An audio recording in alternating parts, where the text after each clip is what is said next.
Welcome everyone out there in listener land. I'm Kerry Cadambi, and you are listening to a Spirited Exchange on Transformation Talk Radio. Each second and fourth Wednesday at 4 p.m. Pacific Time on a Spirited Exchange, I bring you inspiring guests engaging in stimulating and mind-opening discussions, helping you to awaken, heal, and reveal your highest purpose. Stay with us for the next hour for an engaging conversation about listening in with NLP as a path to wellness.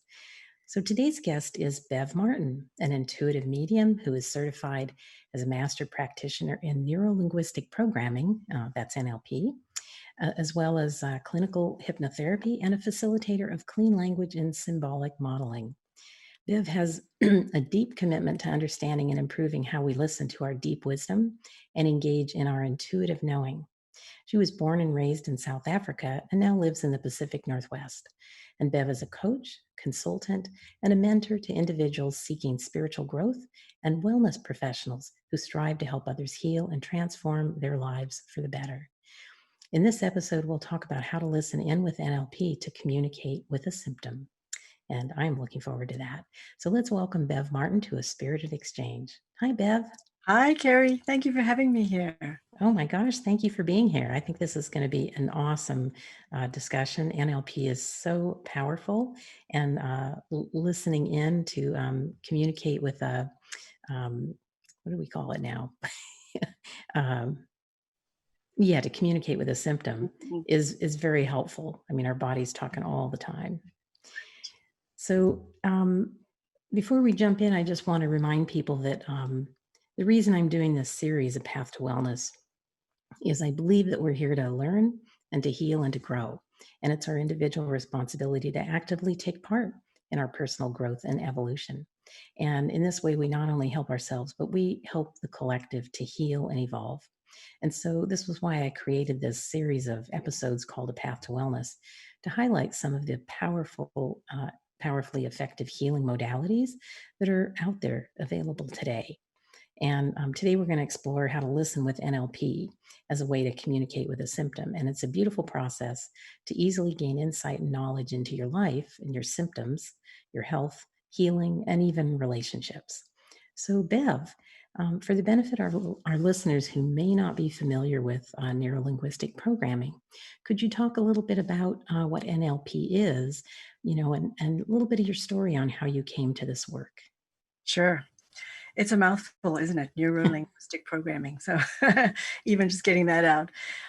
So I'd be glad to. I'm a big fan of this work. It's become a huge body of work across the world, neuro-linguistic programming. And I came to it in about 1989, somewhere around there. I had finished my studies in psychology, and I've always believed that human beings are amazing. Our capacity to be resilient, our capacity to adapt and change, to be creative, to be productive. So my belief is, wow, human beings are awesome. And I studied psychology because my intention was I could learn how to work with awesome people to help them be even more awesome if they wanted to be. And I was really disappointed with what I learned in psychology. I learned a lot, but the nature of the beast was that the emphasis was on pathology. And it seemed to emphasize, at least that particular training, seemed to emphasize all the ways things could go wrong.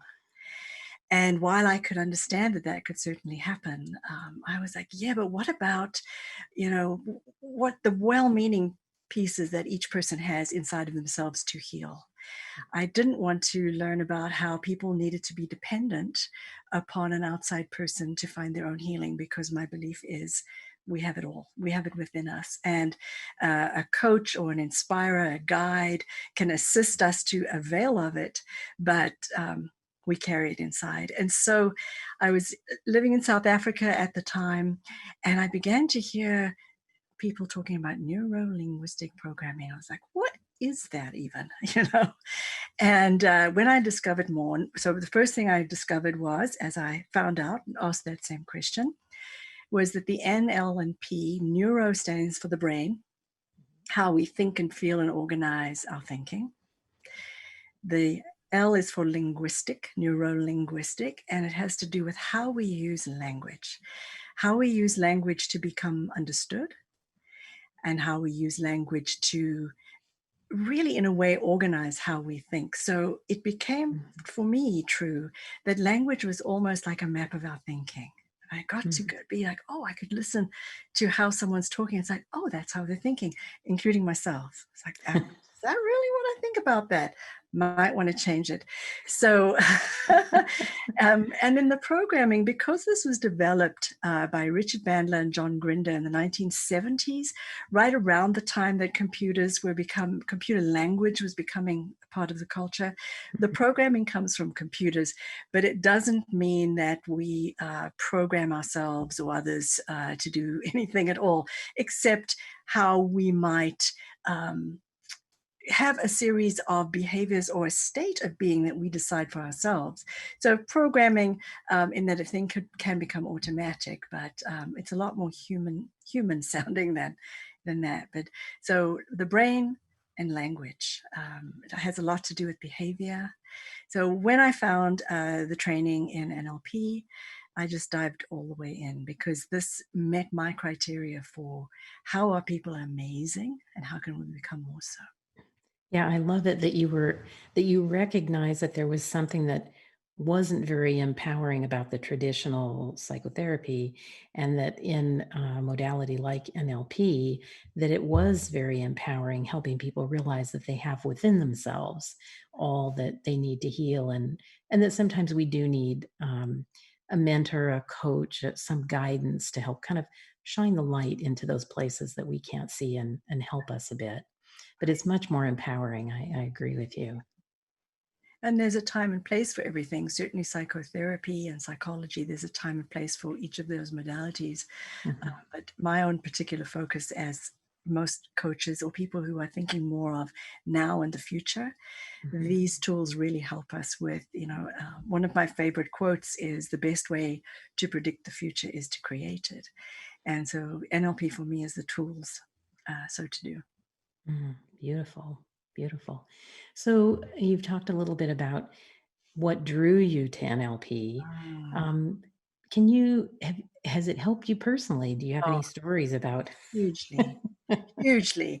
I would say one of the first ones was I had been told over several years that I could never conceive a child, I could never become pregnant.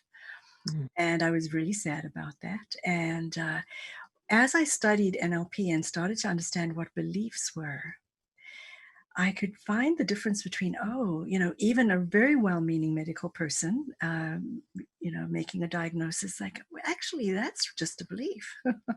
And I'm learning that beliefs can be changed, and some beliefs can act as an obstacle, and others can become empowering. And so I then took that sort of prediction. You will never have a child, or become pregnant in this particular way. Instead of an absolute certainty, I moved it to the place of, well, it's kind of a belief and it can be more fluid. And I wonder what I can do with that. And mhm, so treating it that way helped me to be sure, using NLP, that I was clear on what I did want to have happen. I had to be open, of course, that that possibility may still have been true, but I also became open to the other possibility that I could conceive and become pregnant and have a child. And so my daughter is 21 now. and And a so beautiful young woman, very, thank you. very sweet. And I remember working on that belief with Robert Dilts, one of the premier people in NLP. We were in a parking lot in Salt Lake City and walking out. This is my current belief. That's the belief I'd like to hold. What has to happen in between?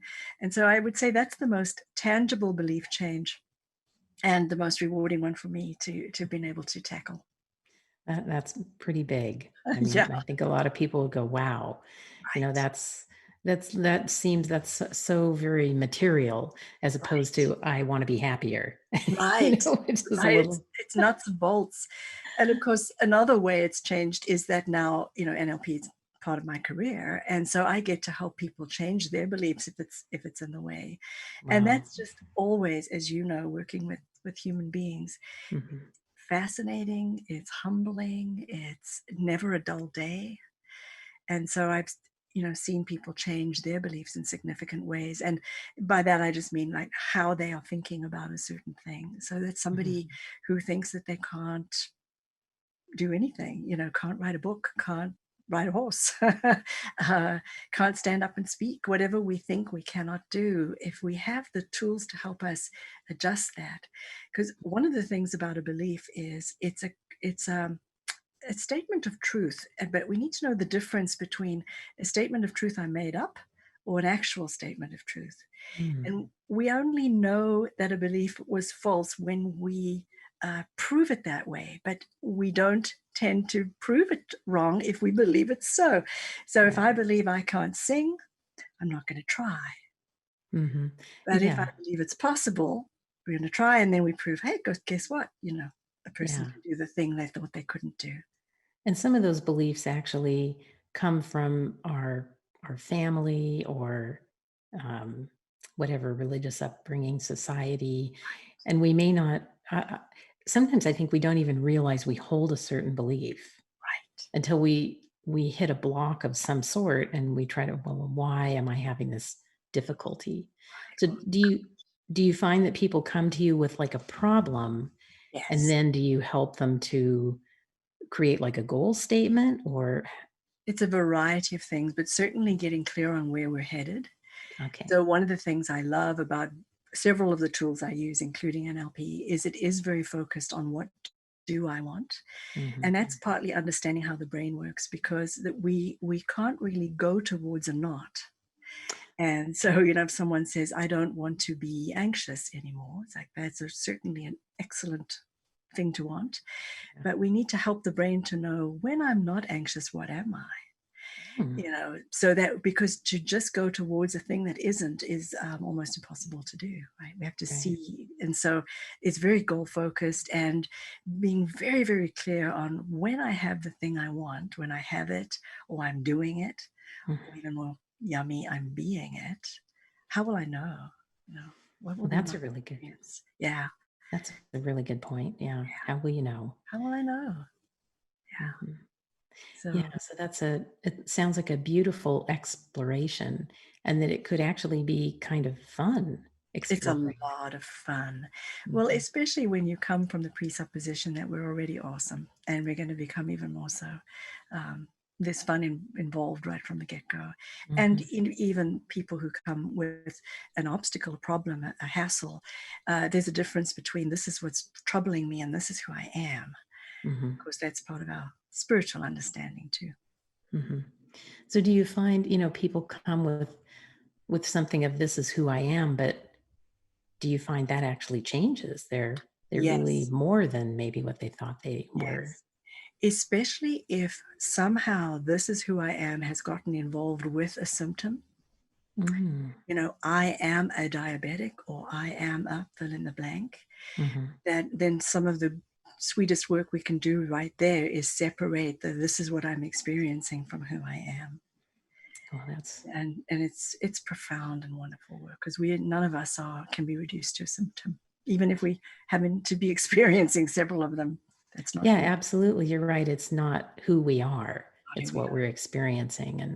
And I can see how being able to separate that would facilitate the healing because Big you're stepping away from it. And it seems like from a space, you would have a different perception when you can Exactly step away from it.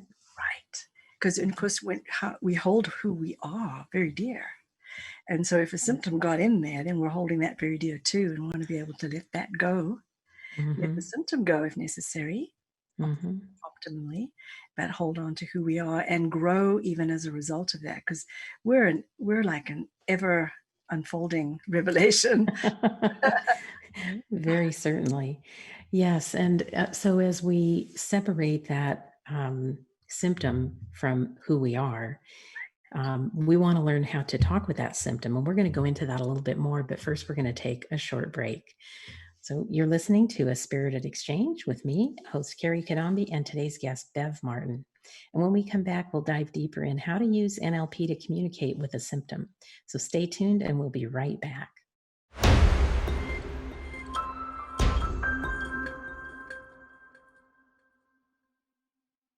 Hello, we're back on A Spirited Exchange with me, host Kerry Cadambi, and today's guest, Bev Martin. And in this episode, A Path to Wellness, Listen In with NLP, in a moment, Bev will explain more about the NLP process called communicating with a symptom and how it works, and maybe even share some inspiring stories of how it has changed people's lives. But before we continue, I want to make sure that our listeners know how to contact you, Bev. Could you please share your contact information? Sure. So my website is bevmartin.com, www.bevmartin.com.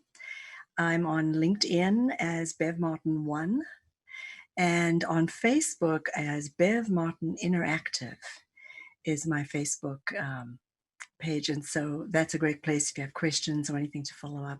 Be happy to follow up right there. So bevmartin.com is the main one, or my phone is 503-640-0753.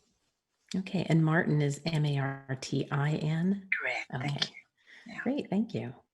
Good. So NLP is a really powerful modality, which has several ways of working with the subconscious, one of which is a process called communicating with a symptom.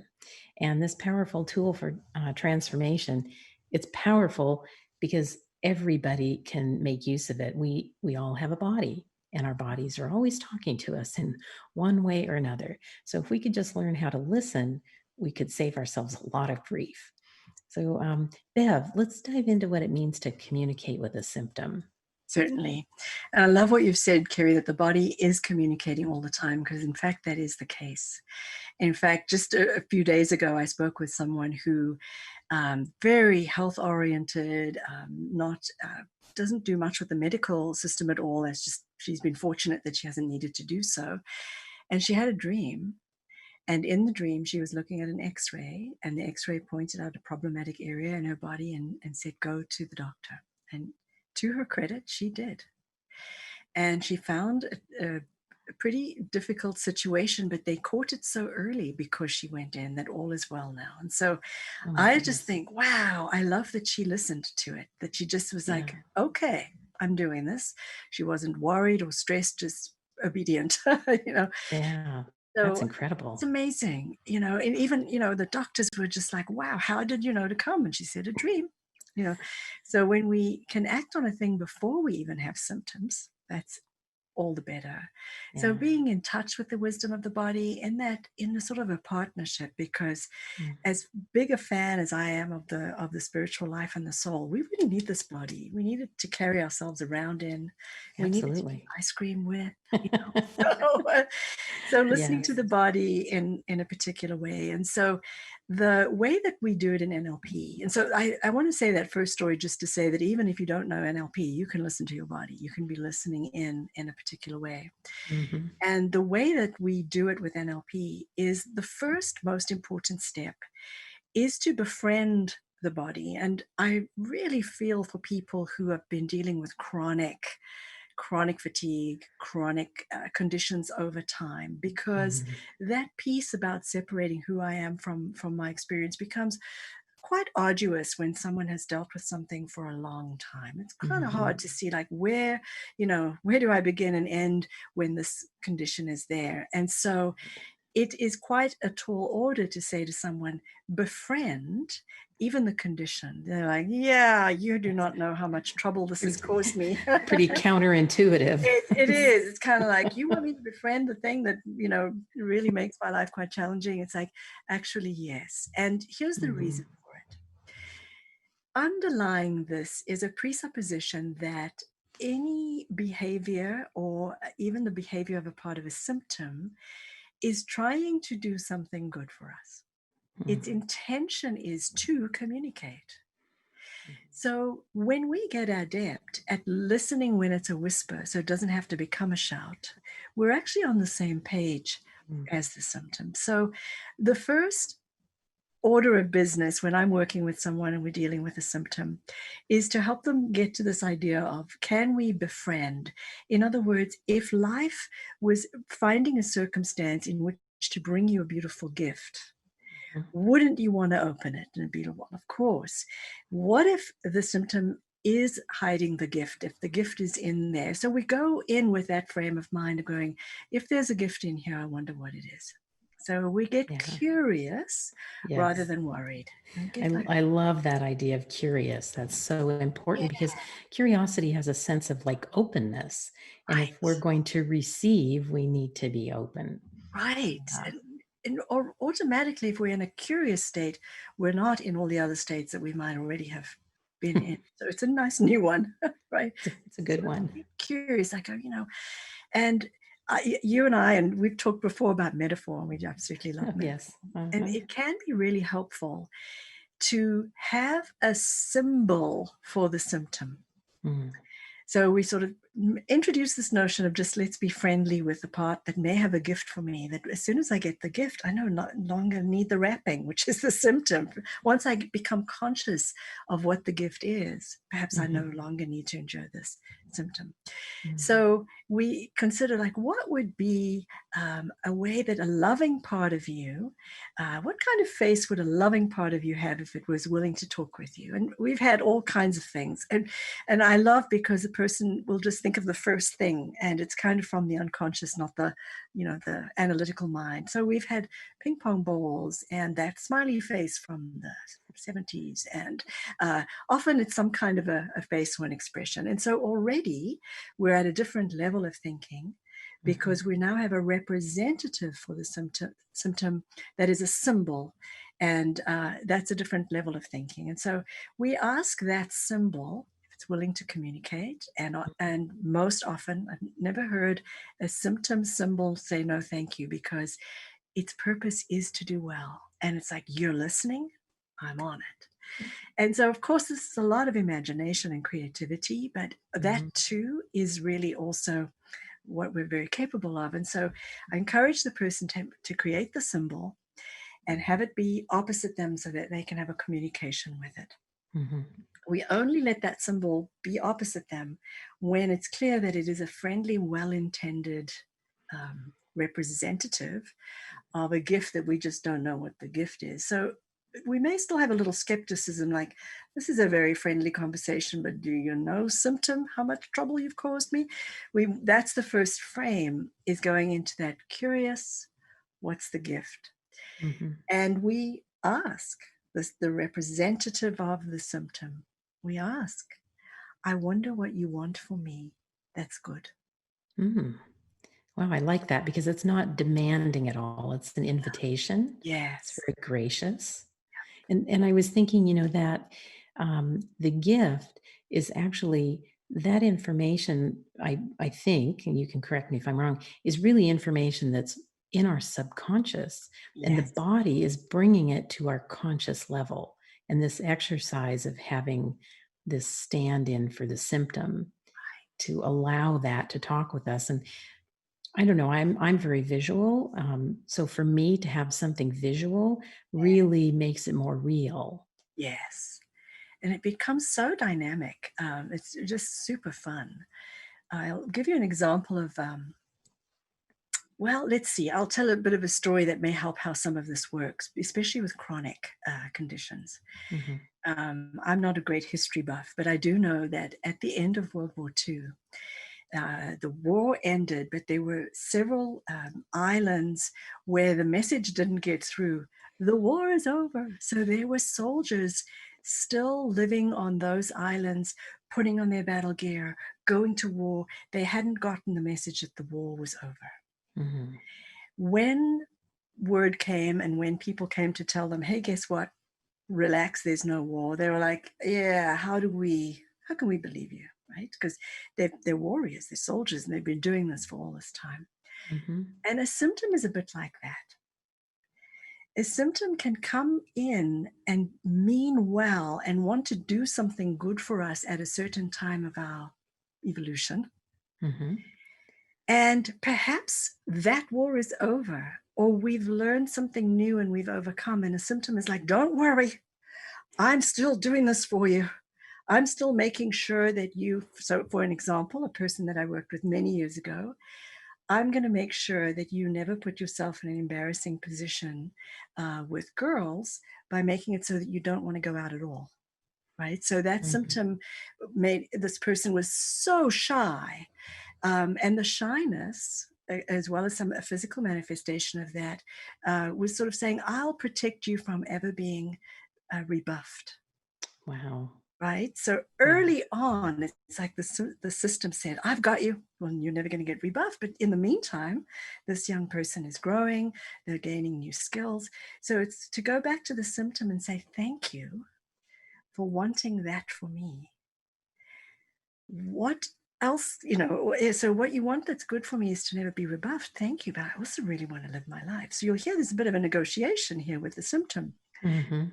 And so if we ask, what is the symptom want for that person? It's like, I'm going to protect you from ever being rejected, ever. It's like, well, thank you. And now that I've grown and evolved, I could employ you differently. Could you rather help me this way? Right. So Mm. instead of getting rid of a symptom, we re-employ it in an area that we actually need it. So we say to that soldier, the war is over, but could you help me here? Right. Since you Mhm. have an inner part of you that is willing to protect you, it's often protection Oh. of some Mhm. kind. So I'll give you an example. Chronic condition, fibromyalgia, chronic fatigue, and pain. Mhm. Worked with a lovely lady, and it seems to be that often those sorts of things, like chronic fatigue, seems to be just such nice people. And this particular woman, in a way, that was the problem, was that she was too nice. And Mhm. so we were doing a little bit of that future orientation. So when you have more energy and when you're free of the pain, what's that like? And I expected to see her body be a little more sort of leaning forward, like, yes, I want that. And I saw the opposite. Oh, And interesting. I saw her body sort of lean away and sort of, I was like, aha, what's going on there? So then we did this process, and so when you have me experience chronic fatigue and da da da, what is it that you want from me that's good? And it turned out that this was a woman that you could call if you needed a ride to the airport at 3 a.m., if you needed her to host Thanksgiving at her house, if Wow. and she was a person who was too nice to ever say no. The only way that she could say no now was not because she could never say, I will not, but she could honestly say, I cannot. I Mhm. cannot because I've got this symptom. And so as we negotiated with the symptom, as it became clear to her that she needed another skill, that symptom was going to keep protecting you, darling. Mm. And so the skill that she identified that she needed was the capacity to be able to say, nope, I can't do that for you. Not only can I not, but I won't do it for you. She was like, oh, that seems so rude. But she needed to learn that skill. And so the symptom, because it's like a soldier at the end of the war, the soldier says, I'm not going to let go of you until I know that you have the capacity to do this positive intention that I have for you yourself. My positive intention is to protect your time and your energy. When you Mhm. can do it, you don't need the symptom. And so that's what we did. We built that skill over time. And that was a belief that she had about being nice, a belief about the world would end if I said no to anyone. There were several of those pieces, and then she found her strength. And Mhm. she may still have had some conditions over time, but certainly fewer flare ups. And then she knew what to do. It was almost like her body flared up when she needed to be reminded of what his positive intention was. So it's obviously, a purely medical person will think we're bonkers, but in this way of thinking of the way that we think, the way that we speak, the way that we live and move and have our being, we don't separate the mind and the body. How we Mhm. think and how we feel are connected, and Yeah. this is where we play. It's yeah, the mind body is absolutely connected. And um, it would be really helpful for people to understand that so that they can learn to do things like learn to communicate with a symptom. Um, Yeah, there was somewhere else I was going to go with that, but I've lost that at the moment. But yes, the mind body connection is so Yes, important. And I think, we don't want people to think that it's their fault that they're sick, because never, that's not what it is. It's not in their head. It's not their fault. It's an never. opportunity for learning. It's a gift, Right. like you It is. said. And the example of this woman was she needed to learn how to set boundaries. Yep. And the way that it was brought up was just very gracious and beautiful in how she could recognize things. Um, Yeah. To say to people, I would like you to say thank you to the symptom. People look at me like, oh, really? It's like, well, firstly, gratitude is a different state, curiosity and gratitude. But when, if someone were to bring us a gift and we still can't even see what's in the box, but we would still say, ooh, thank you for the gift. I wonder what it is. We're doing that in a way with a symptom. We're saying, I trust that you mean well for me. mhm, Much like how I've been experiencing it, but I must trust that you mean well. With that in mind, if you really do mean well, what is the gift for me? mhm, And is there another way that I can meet that intention without needing to have a symptom? And again, part of this is also how we communicate with ourselves. That inner critic, I should be doing more, I shouldn't have this condition, anything that if we should on ourselves or think that anything is our fault, we're missing the point of communicating as a system. Uh, mhm, we're doing, each one of us, doing the best we can, not only to be healthy and well, but to be who we came to be. It's a mhm. big job, and there aren't many instructions. And there are instructions, and there's also so much like diversion from it, like Right, who others expect us to be, and who, what is modeled for us as to a way to be. And to really be ourselves, we kind of have to clear a lot of that stuff. And this is a way to do it when we can communicate with a symptom. yes. So, what are some of the other kinds of symptoms that people have come with that this process works with? Typically, the chronic ones, people are more motivated to say, "I finally have to get to the bottom of this." Mm-hmm. But often, it will be just something, it's like, "I want to do this, but I keep doing that. What's going on?" Mm-hmm. You Okay. When they know? notice there's a pattern that's not There's a serving them. pattern. Or it's like, gee, I really am trying, mean to do this, but this keeps getting in the way. And often that can be a belief. It can also be competing agendas. Uh-huh. I think you've heard me, my two competing agendas is I'd like to be slim and trim, and I really am a foodie. um, you know, so reconciling those two and not letting them fight, but just go and Yeah, right. I can totally relate with that. Yes, it's, befriending. It's like, and recognizing that for me, a delicious something is also part of like Dolce Vita. It's life. And I certainly don't battle with myself around that. I don't say, oh, I shouldn't. And I think that's the bottom line is really befriending, being really clear on what is it that we want to intend. Hmm. And then we have a team in our physical body. We have a team. Hmm. Yeah. You think of little kids when they don't want to go to school. They really do get a tummy ache. Some of them, when they're cotton on, might later on fake it till they make it. But uh, anything where the body goes like, oh, I don't, this particular math teacher, oh, I don't like it. The body aids and abets.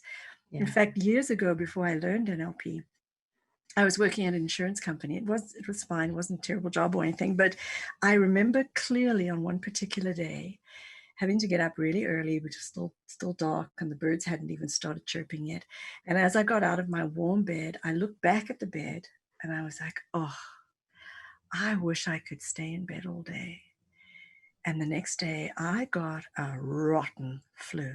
Ooh, wow. Rotten. Now, I can't know that that wasn't just a coincidence, but the language part of NLP has made me be very careful, not, be careful what you Exactly. wish for, and to Yeah. rather say, I'm looking forward to creating a day where I can just like rest as much as I want. So I would just phrase it very differently. That's a really good point. Well, there's so much more I want to hear about this communicating with the symptom, but we're going to take a short break. So, I'm Kerry Cadambi, your host, and you're listening to A Spirited Exchange. And when we come back, Bev will share some steps that listeners can take themselves to listen and find meaning behind the physical symptoms they experience. Before we break, Bev, could you share your contact information again with our listeners? Certainly. It's www.bevmartin.com is the website. And on Facebook, it's Bev Martin Interactive is my page. And then on LinkedIn, Bev Martin 1. And telephone is 503-640-0753. Thank you, Bev. All right, we'll be back in a minute.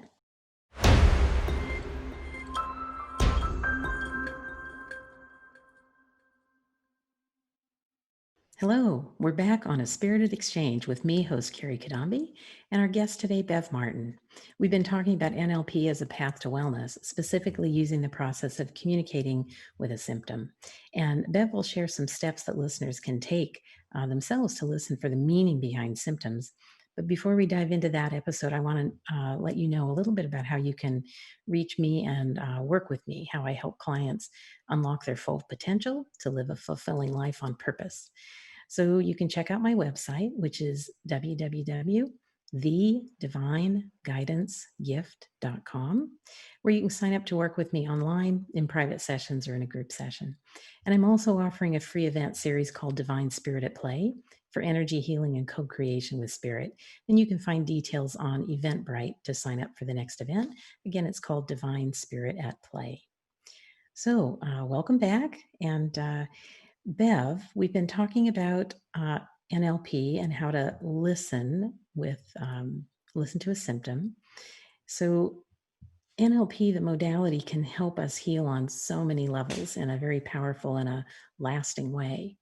And hearing some of the stories that you shared with how people have had an experience with NLP, it gives us a taste of what is really possible for anyone to achieve.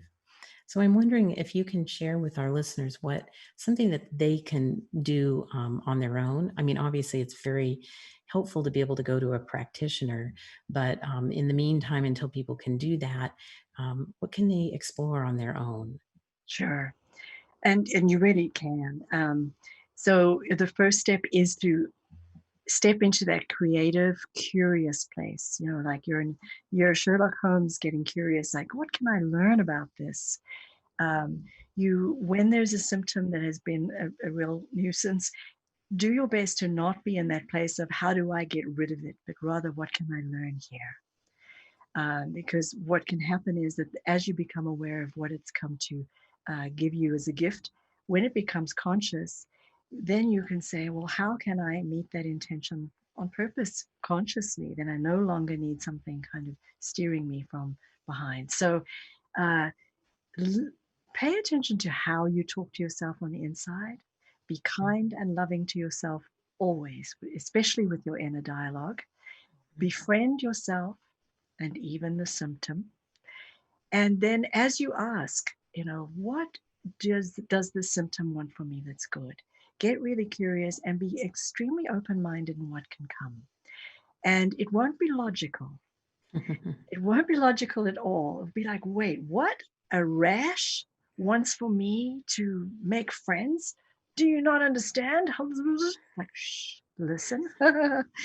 And go with what is the intention. So say the intention is, I'd love you to be more social and make more friends, or I'd love this or that. Whatever the intention seems to be, won't be logical, and you might wonder, like, did I get it right? Because you're really communicating in a non-ordinary way.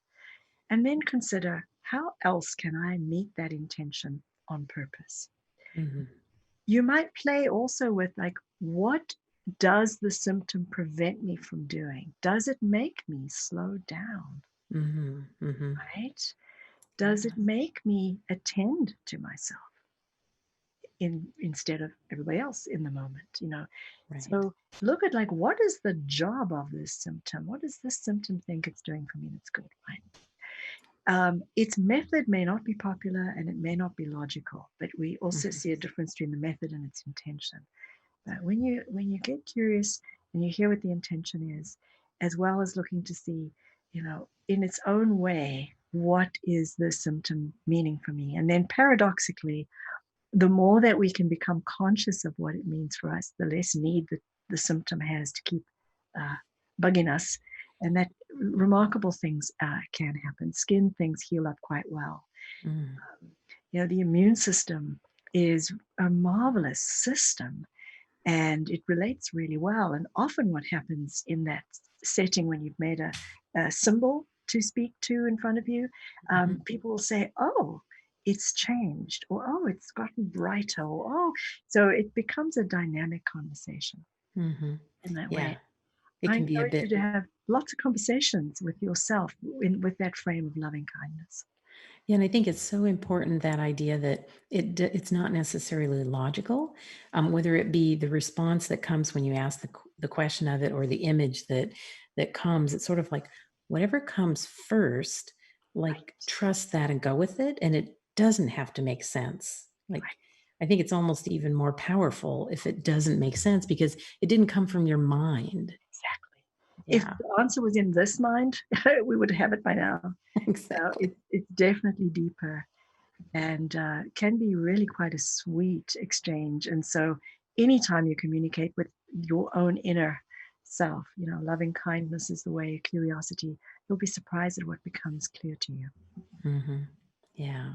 So can you go over the steps one more time that you were talking about, Sure. creating the And I'll image and add all of that? another one that we haven't talked about, but we'll add it though. So, Okay. step one, befriending, expecting that there's a gift.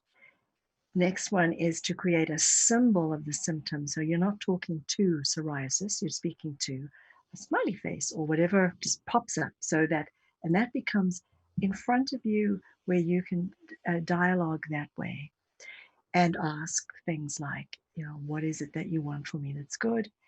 And really, really listen. The other step, when all the way through, if you're comfortable with using this level of imagination, is to swap places with the symptom Stand in its shoes, so to and speak. stand in its shoes and look back at you. Oh my goodness. And Wow. so it's kind of like, if this what this symbol wants for me that's good is to be, enjoy my life more. Let me go and stand in the place of a part that wants me to enjoy my life more, look back at me and go, oh my gosh, from here I see my brow is always furrowed. I didn't know, right? So And do you you're, actually do that literally or figuratively? you can do it both ways. I do it in the office literally. It's like Okay. stand up, go, so that we're actually outside of ourselves looking there. Mhm. And then there's another vantage point, because you've got three perspectives. And anytime you get a new perspective, there's new information available. Yes. So the third position is up in the corner of the room, high up, looking down on you and the symbol, having a conversation to see, is there anything else I can see about the relationship between Oh, those two? that gives me goosebumps. It is so fun because, if I love to watch people in restaurants back in the day when we could actually go to them, and you can tell a lot by how people are engaging. And so if your own wisdom goes up, float up to the top of the room and look at the relationship between you and that symbol, you can Is, see a great deal. is You that know, kind of like your higher self that's it can observed? be, it's just Mm. mostly a different vantage point, because Okay.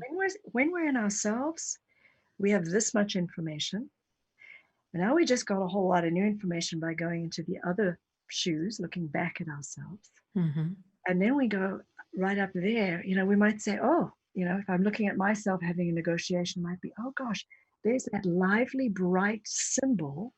And there's that woman being quite stubborn, huh? Right? Which I might not know when I'm inside of myself. And then, of course, the most important thing, so let's just recap. You've asked, you've befriended, you've created a symbol out of, it might be just the craziest symbol. You have a conversation with the symbol, expecting it to offer a gift, or to reveal to you what the intended gift of the symptom is, even if it is so illogical. Trust the intention and the gift. Mhm. And then you have an opportunity to go stand in the shoes of the symbol and look back at you.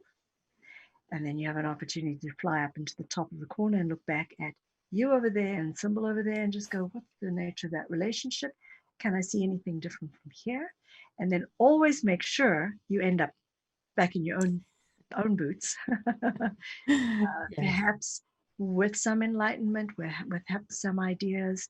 And this can be just a really interesting way to often just gain wisdom from multiple perspectives, which is another NLP process we use, but here specifically with a representative of a symbol. And then always afterwards say, thank you.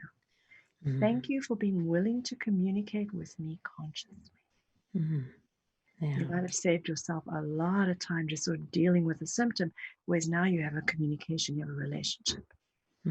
That's beautiful. And so you're gathering all that information from the different perspectives, and then the actual action that they do at that point is what? What do they do Is with then that? is once you have that information, is then to sort of negotiate a little bit.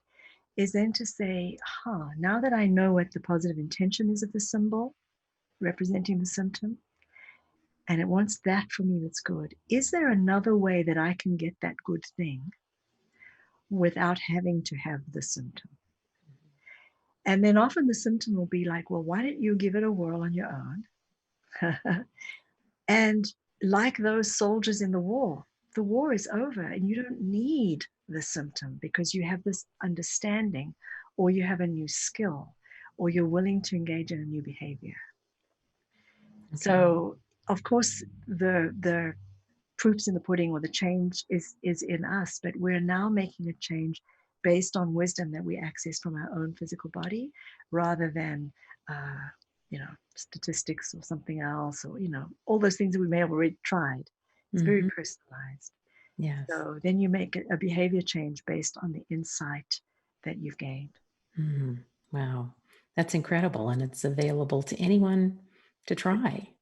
Yeah, that's And feel beautiful. free to reach out to me on my Facebook page or over email or any of the places if you have any questions or if you need any support or resources with this, I'd love to help. It's good work.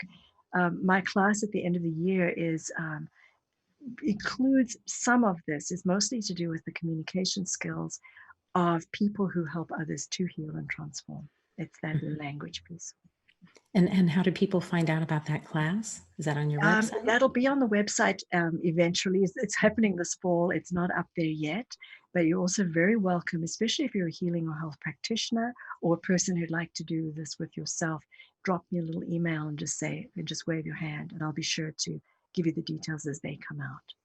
Oh, that's awesome. And Bev is a fabulous teacher. I can attest to that. She's such a delight to listen to, and she's very passionate about this work and knows it deeply. So I highly recommend Bev's class.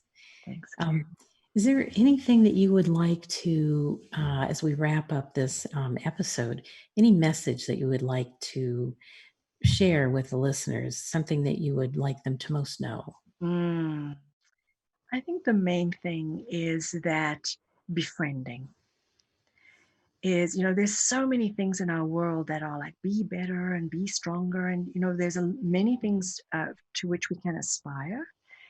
And as long as we're aspiring to like what our own soul's agenda is, rather than just like trying to meet all the requirements of the world, right?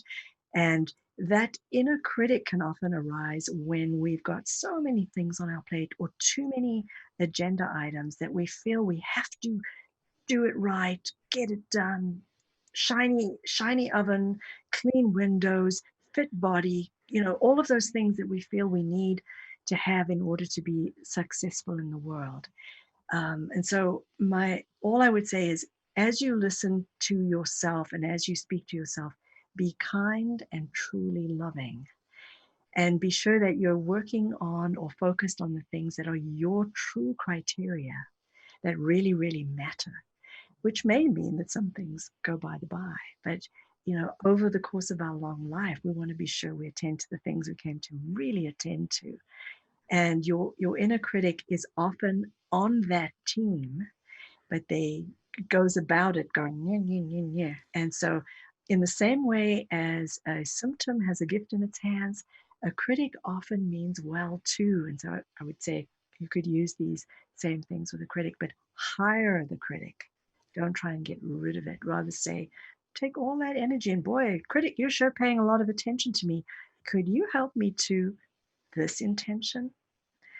So being clear on what you want and being very loving, gentle, and kind as you become even more of who you are, because we need you to be you. We're waiting for you, each Yes, person. absolutely. Thank you, Bev. You're I want to so thank you for being with us today and sharing your delightful personality and your wisdom about how to communicate with a symptom and all of your knowledge of NLP. So thank thank you you. for Thank you. coming today. Yes. Then I want to thank all of the fabulous listeners who have tuned in today with open and curious and receptive minds, eager to awaken to their own personal evolution. As Bev said, we need everyone to show up to be who they came to be. It's definitely time for that. So please join me every second and fourth Wednesday at 4 p.m. Pacific and 7 p.m. Eastern. My next show will be August 26th, and we'll continue with the theme of a path to wellness, exploring other beneficial and effective healing modalities to assist us in the pursuit of our individual and collective evolution. I'll see you back here next time, and until then, I wish you peace and good health.